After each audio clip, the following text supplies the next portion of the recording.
Olá, pessoal, professor Kiko, vamos bater um papinho? Bom, agora a nossa aula sobre leis de Newton e as suas aplicações. A gente vai ver lei da inércia, princípio fundamental da dinâmica, lei da ação e reação e as forças mecânicas. Vamos lá então? Bom, pessoal, uma introduçãozinha aqui, olha, dinâmica é aquela parte da física que vai estudar as causas e as consequências dos movimentos dos corpos. Lembra que até então a gente estudou o movimento retilíneo uniforme, que é aquele movimento em que o objeto vai andar numa linha reta e a velocidade vai ser constante. Dá uma olhada no gifzinho ali, olha, a tartaruguinha está andando numa linha reta e a cada 1 segundo ela anda 10 centímetros. Então a velocidade dessa tartaruguinha, 10 centímetros por segundo. Mas o que faz essa tartaruguinha andar com essa velocidade constante? Por que não está mudando o valor da velocidade? Depois a gente estudou o movimento acelerado e o movimento retardado, lá o movimento uniformemente variado, lembra? Movimento acelerado é aquele movimento em que o módulo da velocidade aumenta, movimento retardado é o movimento em que o módulo da velocidade diminui. Mas o que faz a velocidade do carro aumentar ou diminuir? Perceberam? No movimento circular, que foi o próximo assunto que a gente estudou, o movimento circular uniforme. O que faz o objeto realizar uma curva? O que mantém ele na curva? Quais são as consequências desses movimentos? Quem foi que começou a explicar as causas e as consequências disso tudo? Foi tal do Newton. Então, o que a gente começa a estudar agora, que é a tal da dinâmica, é aquela parte da física que vai explicar as causas e as consequências dos movimentos. Por que eles são da maneira que a gente observa, beleza? Para isso, vamos lá, ó. Primeira lei de Newton, ou lei da inércia. Imagina algumas situações aqui, olha. Já pararam para pensar por que a gente deve usar o cinto de segurança no automóvel? Pararam para pensar? Ou por que eu devo prestar atenção quando eu estou andando de bicicleta? Devo olhar para frente? Se eu encontro uma pedra no meio do caminho tinha uma pedra, pá, eu vou para frente? Perceberam que nessas situações ali, olha, o objeto estava em movimento, quando eu digo objeto seria eu dentro do carro, estava em movimento, eu quero continuar em movimento, aí o carro vai, sofre uma colisão dianteira, por inércia eu continuo o movimento, parece que eu sou arremessado para fora do carro, mas não tem ninguém me jogando para fora do carro, é que por inércia eu quero continuar em movimento. A mesma historinha lá com a bicicleta, eu estou andando com a bicicleta, ela bate numa pedra, a bicicleta para, mas por inércia eu quero continuar em movimento, por isso que parece que eu estou sendo jogado para frente, mas eu não estou sendo jogado, não tem ninguém me empurrando para frente. Outra situação, imagina que eu estou andando no meu carro, estou numa alta velocidade, de repente tem uma curva à frente, eu não consigo fazer a curva, eu saio retão, eu vou pela tangente. Por que isso daí acontece? Pessoal, a lei da inércia é o que explica todas essas situações. Olha o que ela diz ali, ó. Todo corpo permanece em repouso ou em movimento retilíneo e uniforme, a não ser que sofra a ação de uma força resultante não nula. Então, para tirar o objeto ali da situação de equilíbrio, ou seja, ele estava em repouso para fazer ele entrar em movimento, ou se ele já estava em movimento retilíneo e uniforme, para tirar ele dessa situação, tem que ser aplicada uma força resultante não nula no objeto. Então, se a força resultante no objeto for nula, com certeza esse objeto está em repouso ou em movimento retilíneo e uniforme. Então, isso é a primeira lei de Newton, a lei da inércia. Tranquilinho? Pessoal, já que a gente está falando em força, vamos entender o que é isso. Imagina situações ali, tá? A pessoa tentando empurrar uma caixa, ou o cara tá lá na academia levantando um peso, levantando um halter, ou o cara leva uma bolada na cara. Nessas três situações está tendo uma interação entre dois corpos. Percebe na primeira situação o carinha empurrando a caixa. Eu tenho um corpo que é um carinha, que é o carinha, outro corpo, que é a caixa. O carinha está aplicando uma força na caixa, ele está interagindo com a caixa. Na segunda situação, o cara na academia, o marombeiro levantando o halter, ele é um corpo, o halter é outro corpo. Na terceira situação, a bolada na cara, a cara é um corpo, a bola é outro corpo. Então, sempre que a gente fala em força, a gente está falando da interação entre dois corpos. E essa interação entre esses dois corpos pode alterar o estado de movimento desses corpos e ou pode ser uma coisa ou a outra, ou as duas ao mesmo tempo, causar uma deformação nesses corpos. Beleza? Quando eu falo que vai alterar o estado de movimento do objeto, é o seguinte: o objeto estava em repouso, eu faço ele entrar em movimento, ou ele já estava em um determinado tipo de movimento, eu altero esse tipo de movimento. Por exemplo, faço o objeto parar, ou o objeto estava andando numa linha reta, eu aplico uma força nele para fazer ele realizar uma curva. Tranquilinho? Nessas situações, então, teve uma alteração no estado de movimento do objeto.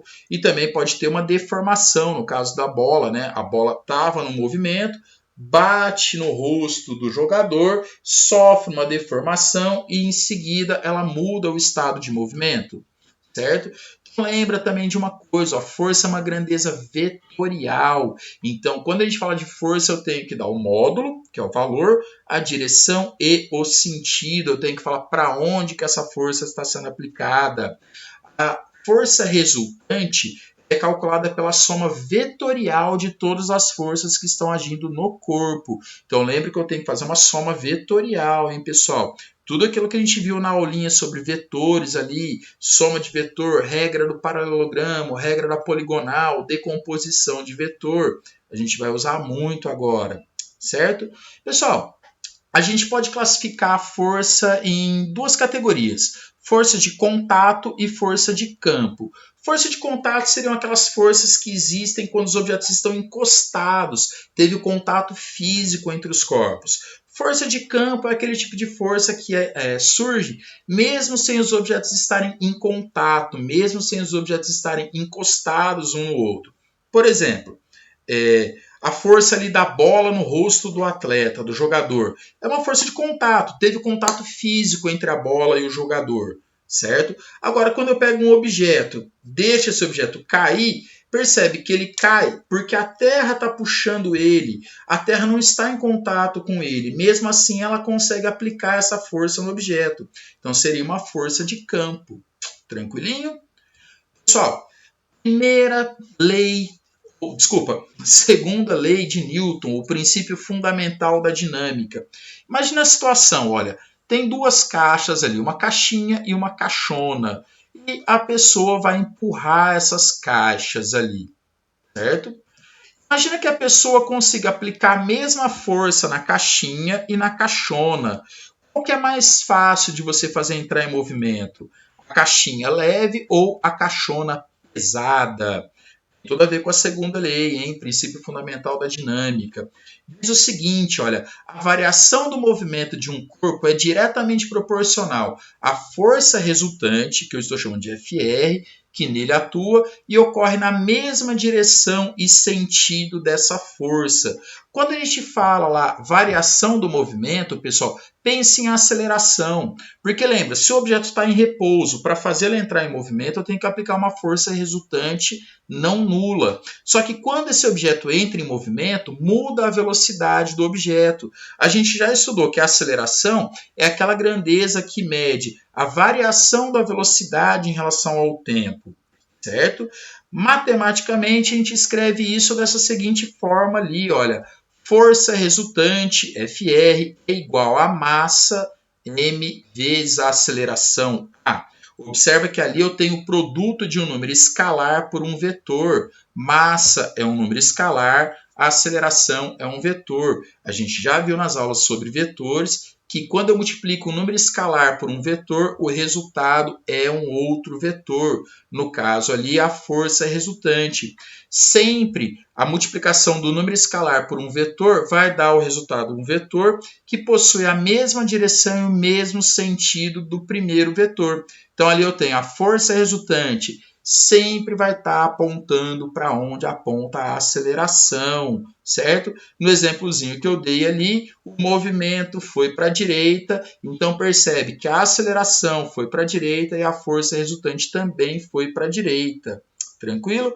Formulação matemática da segunda lei de Newton, ou princípio fundamental. Força resultante é, meu amor, força igual massa vezes aceleração. Que bonitinho. Pessoal, continua ali o exemplo. Olha, o cara vai empurrar a caixinha e vai empurrar a caixona. É muito mais fácil empurrar a caixinha do que a caixona. É muito mais fácil você fazer entrar em movimento um objeto que tem uma massa menor do que um objeto que tem uma massa maior, certo? Então a gente tem que a aceleração produzida ali no corpo, ela vai ser diretamente proporcional à força resultante. Quanto maior a força resultante, maior a aceleração, e vai ser inversamente proporcional à massa do corpo. Quanto maior a massa, menor a aceleração. Matematicamente, lembra, força resultante é massa vezes aceleração. Então eu tenho ali, ó, se aumenta o valor da força resultante, o valor da aceleração vai aumentar proporcionalmente. Agora, quando eu penso na massa e na aceleração, se aumenta o valor da massa, o valor da aceleração vai diminuir, desde que a força se mantenha constante, né? Unidades de medida, pessoal. No sistema internacional, lembra que massa tem que estar em quilogramas, símbolo kg. A aceleração tem que estar em metros por segundo ao quadrado. Então, a força resultante, lembra que é massa vezes aceleração? Massa em quilogramas, aceleração em metros por segundo ao quadrado.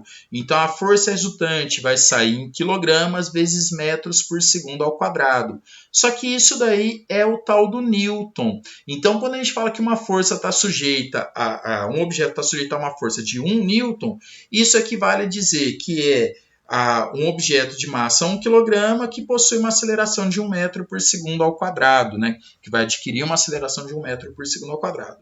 Tranquilo? Existem outras unidades de força também, por exemplo, o Dina, o quilograma-força, mas no sistema internacional lembra que é o Newton, só o Newton tem força. Foi bom lembrar disso, pessoal. Um objeto pode ter força? Tem um desenho antigo da minha época, que era o He-Man. Quem nunca assistiu, procura na internet que vocês vão achar.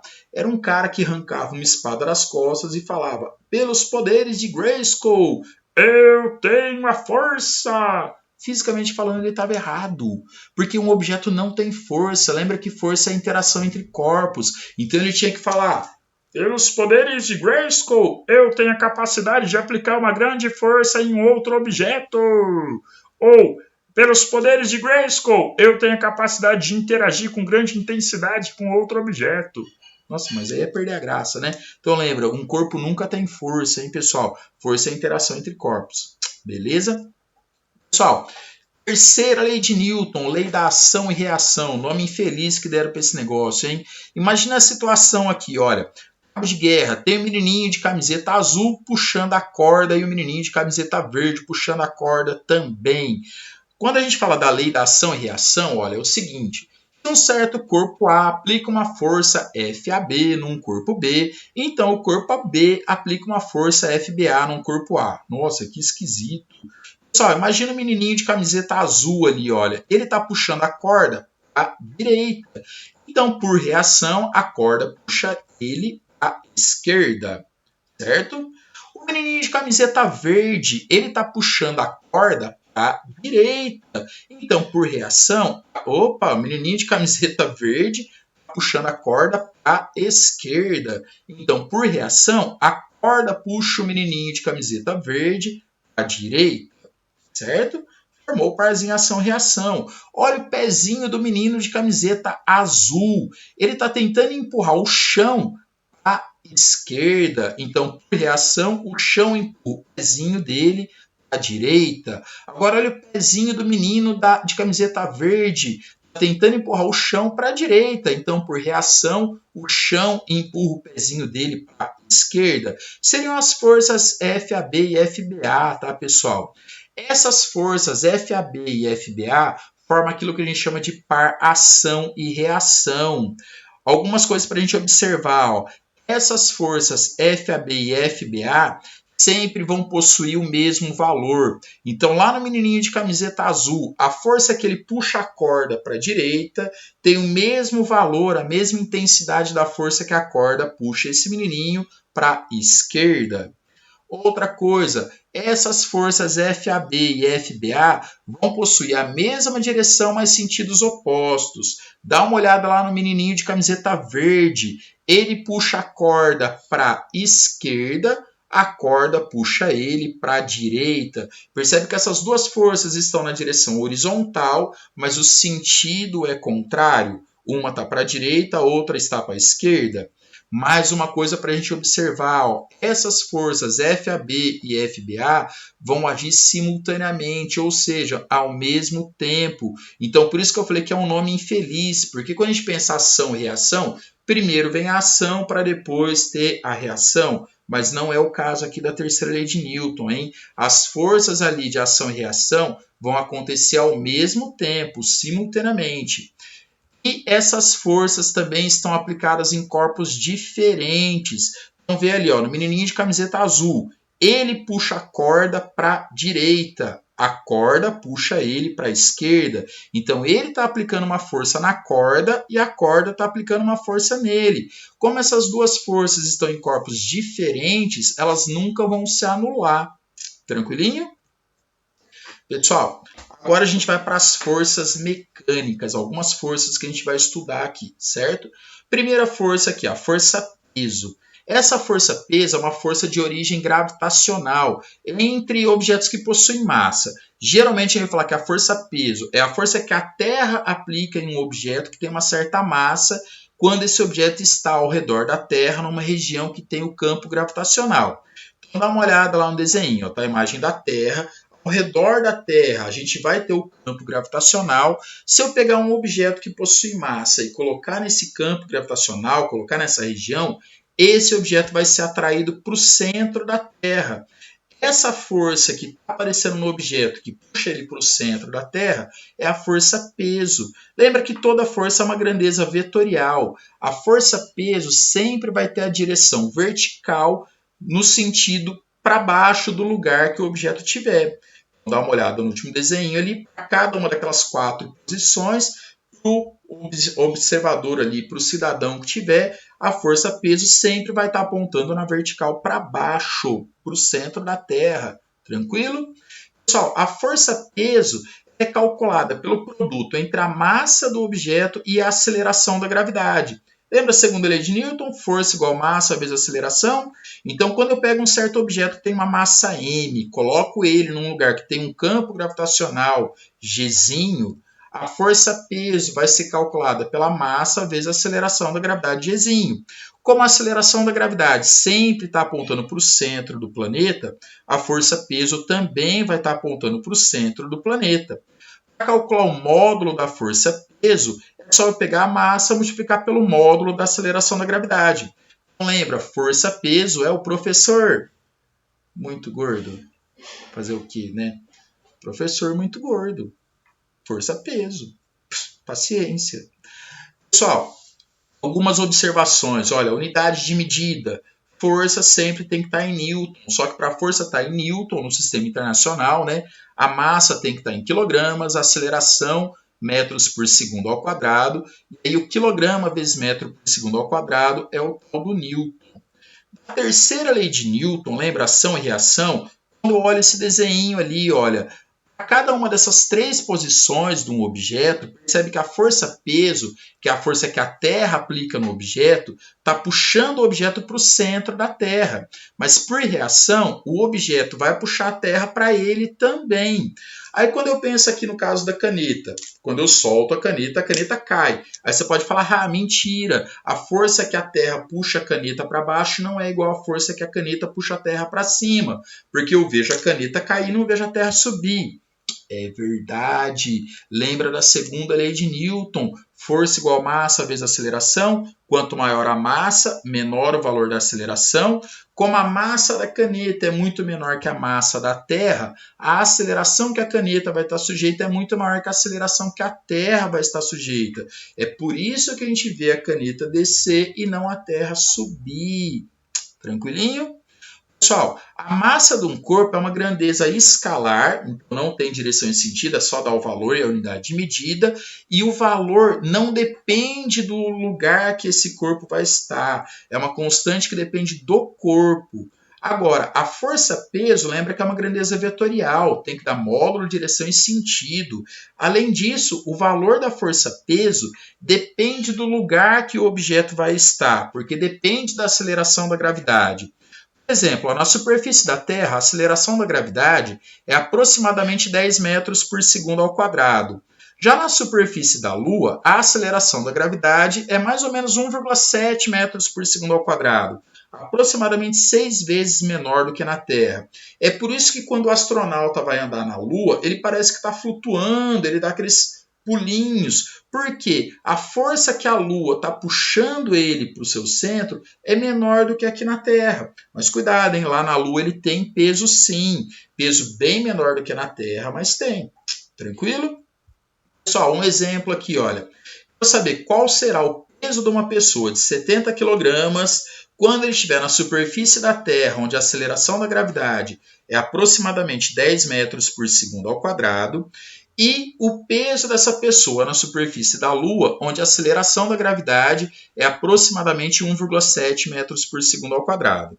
Então lembra, olha, peso na Terra ali eu vou chamar de PT, a massa da pessoa é 70 kg, então a massa é mzinho 70 kg. A aceleração da gravidade na Terra eu vou chamar de GT, 10 metros por segundo ao quadrado. Peso, lembra que é o professor? Muito gordo. Então, lembra, peso na Terra vai ser a massa vezes a aceleração da gravidade na Terra. Substituindo os valores, massa do cara 70, aceleração da gravidade na Terra 10, então o peso dele na Terra 700 newtons. Agora na Lua, peso na Lua eu vou chamar de PL. A massa dele não mudou. Lembra que a massa só depende do corpo, só depende da pessoa. Tanto faz ela estar aqui ou estar na Lua. Então a massa continua 70 kg. A aceleração da gravidade na Lua, que eu estou chamando de GL, 1,7 metros por segundo ao quadrado. Lembra que o peso é o professor? Muito gordo. A massa vezes a aceleração da gravidade. Agora eu estou calculando o peso dele na Lua. Vai ficar a massa, que é 70, vezes a aceleração da gravidade na Lua, que é 1,7. 70 vezes 1,7, 119 newtons. Observa que o peso dele na Lua é bem menor do que o peso dele aqui na Terra, porque a aceleração da gravidade na Lua é bem menor do que a aceleração da gravidade na Terra. Tranquilinho? Outra força, a força normal, pessoal. Essa força normal vai aparecer sempre que tiver uma superfície de contato, tá? E quando o objeto estiver tentando penetrar, estiver tentando entrar nessa superfície de contato. Imagina a situação lá, tem uma pessoa sentada em uma cadeira. Então tem uma superfície de contato entre a pessoa e a cadeira. Esse termo normal significa perpendicular, 90 graus. A força normal é sempre perpendicular à superfície de contato. Então, dá uma olhada no desenho. Olha, a superfície de contato, que é o assento da cadeira, está na horizontal. Quando a pessoa tem peso, ela está tentando penetrar, ela está tentando cair, está tentando ir para baixo ali, certo? Só que essa superfície da cadeira não deixa ela cair. Então, a força que a superfície da cadeira aplica no corpo da pessoa para cima é a tal da força normal. Tranquilinho? Cuidado para não confundir, hein? Tem muita gente que pensa que peso e normal formam parzinho ação e reação. Nunca, jamais. Seguinte, olha, dá uma olhada no desenho. Tem a Terra. Imagina que na superfície da Terra tem uma mesa e sobre a mesa tem um certo objeto ali. Esse objeto tem uma massa M. Esse objeto tem massa e está na Terra, então ele vai ter peso. Lembra que peso é a força que a Terra puxa o objeto para o seu centro. Então está ali a força-peso no objeto. A reação da força-peso vai estar lá no centro da Terra e apontando para cima, certo? Formou parzinho ação e reação ali, P e menos P. Tranquilo? Agora eu vou pegar e olhar o objeto e a mesa. Vou esquecer por enquanto a Terra. Como esse objeto está apoiado na mesa, vai aparecer a força normal. Ele tenta cair, ele tenta penetrar na mesa, mas a mesa não deixa. Então a mesa vai aplicar a força no objeto acima da força normal. Só que lembra que ação e reação Se a mesa está empurrando o objeto para cima, então o objeto está empurrando a mesa para baixo. Então ali, N e menos N formou o parzinho ação-reação. A força N está aplicada no objeto e a força menos N, que é a reação, está aplicada na mesa. Agora, quando eu olho só o objeto, quais são as forças que estão agindo no objeto? Força peso na vertical para baixo e força normal na vertical para cima. Só que lembra, peso e normal não formam o parzinho ação e reação, certo? Para provar isso daí, lembra que a ação e reação está em corpos separados. Ali a normal e o peso estão no mesmo corpo, certo? Outra, para existir o peso, o objeto não precisa estar em contato com uma superfície. Lembraram disso? Outra força, pessoal, a força de tração. Quando que vai aparecer a força de tração? Quando a gente pegar uma corda, um cabo de aço ou um fio e puxar algum objeto por isso, a gente tensionar essa corda, tentar esticar essa corda. Às vezes tem gente que chama de força de tensão também, tá bom? Vamos imaginar ali a situação, olha, sempre essa força de tração na direção que o objeto foi puxado. Tá? No cabo de guerra, olha, o menininho de camiseta azul está puxando a corda para a direita, então a força de tração para a direita. O menininho de camiseta verde está puxando a corda para a esquerda, então a força de tração ali está para a esquerda. Como é a mesma corda, a força de tração é a mesma. Se eu olhar agora no objeto pendurado ali no teto, tem um fio AB, ponto A está preso no teto, ponto B está preso no objeto. Esse objeto vai tentar cair. Então observa que lá no ponto A ele está puxando o teto para baixo. Então a gente vai ter uma força de tração ali. Só que quando eu olho no ponto B, que seria o ponto no objeto, o fio não está deixando o objeto cair. Então a força de tração estaria para cima. Como é o mesmo fio, é a mesma força de tração. Outra situação, eu tenho um objeto ali que está preso em um fio, esse fio passa por uma roldana. Aí eu vou puxar esse fio ali do lado direito, tentar puxar ele para baixo, certo? Para manter o objeto naquela posição ou para levantar o objeto. Então, lá no objeto, a força ia estar apontando para cima. Como é o mesmo fio, é a mesma corda ali, a gente vai ter a mesma força de tração. Tranquilo? Não tem forma para calcular a força de tração nem a força normal, tá, pessoal? A gente vai ter que ir no braço ali, olha. Outra força que aparece, a força de atrito, que eu estou chamando de FAT.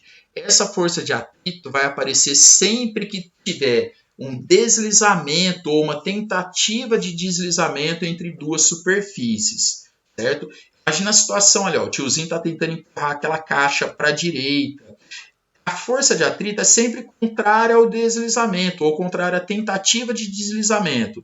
Então, quando ele empurra a caixa para a direita, a caixa tenta escorregar para a direita, a força de atrito vai estar para a esquerda.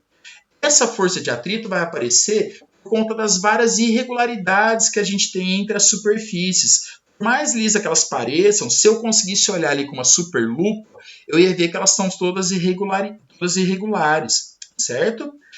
Às vezes a força de atrito é boa, às vezes ela é ruim. No caso da caixa ali, ela é horrível. Você não quer que tenha força de atrito, você quer empurrar a caixa com o menor esforço possível. Só que quando a gente anda, a força de atrito é muito boa. Porque quando eu ando, ó, percebe que o meu pé está tentando escorregar para trás, ali no meu desenho. Meu pé está tentando escorregar para a esquerda.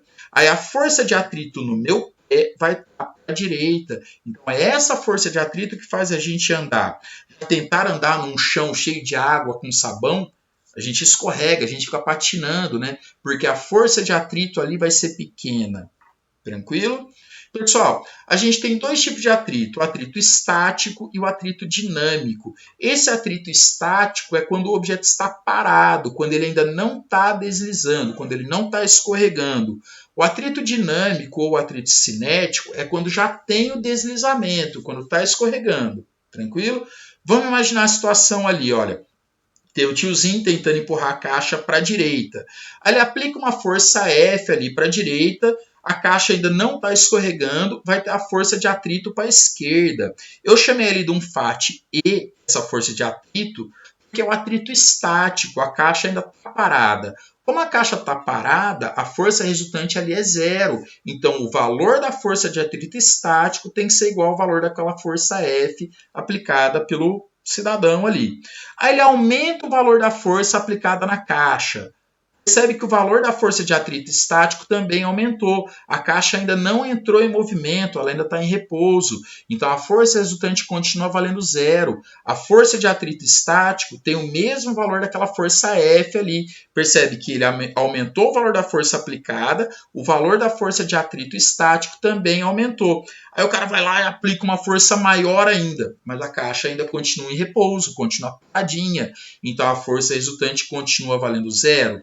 Então, essa força de atrito estático continua sendo igual ao valor da força F aplicada pelo cidadão. Então, percebe que enquanto estiver agindo o atrito estático, a caixa estiver parada, o valor da força aplicada para tentar movimentar essa caixa é igual ao valor da força de atrito estático.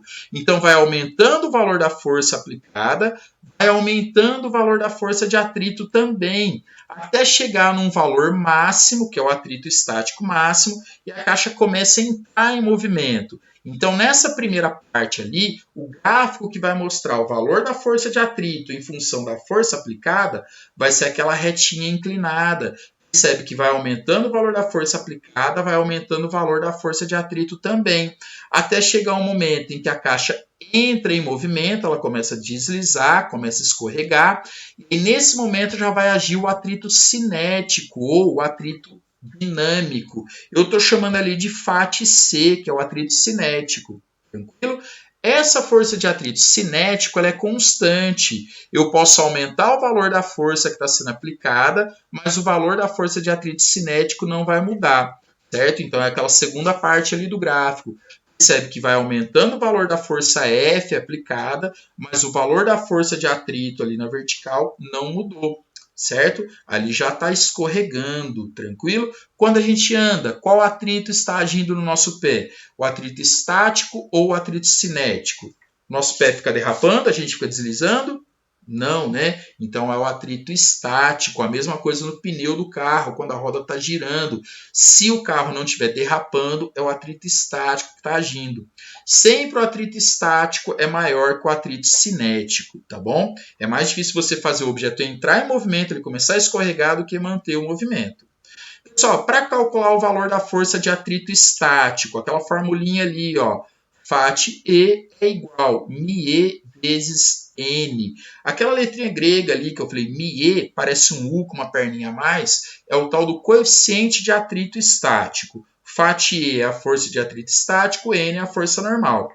Agora, a força de atrito cinético vai ser FAT-C é igual μC vezes a força normal.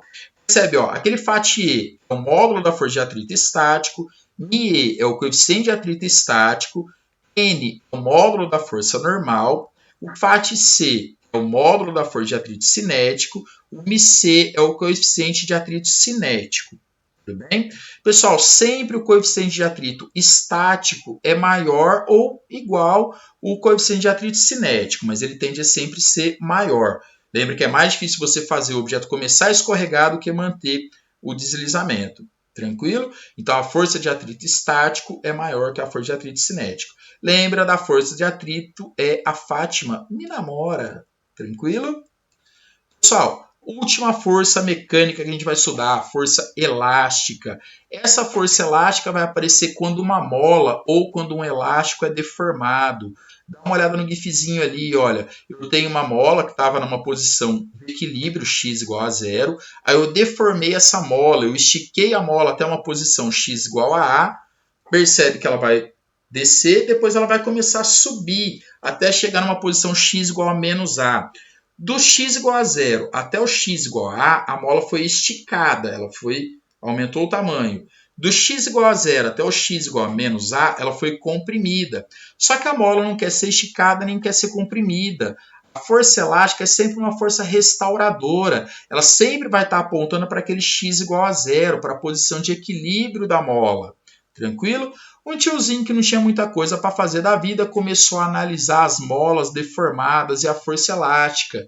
E ele chegou nessa equaçãozinha ali. O módulo da força elástica, que eu estou chamando de Fel, é igual a uma constante K vezes o X. Percebe nessa equaçãozinha ali, olha, se eu aumento o valor do X, aumenta o valor da força elástica também na mesma proporção. Com a mesma equação do primeiro grau, o gráfico vai ser uma reta com inclinação positiva, função crescente, aumenta o valor do x, aumenta o valor da força elástica, certo? Aquele fel é o módulo da força elástica, o K é a constante elástica da mola, que depende da mola. Se é uma mola que é difícil você esticar ou comprimir, o valor do K é grande. Se é uma mola que é fácil você esticar ou comprimir, o valor do K é pequenininho. E o X é a deformação causada na mola, é o quanto você esticou ou o quanto você comprimiu a mola. Tranquilinho, pessoal? Aquela força ali, Félix, força elástica, é o que a gente chama de lei de Hooke. Tranquilo? Pessoal, qualquer dúvida, volta a ver a aula de novo. Valeu, brigadão. Tchau!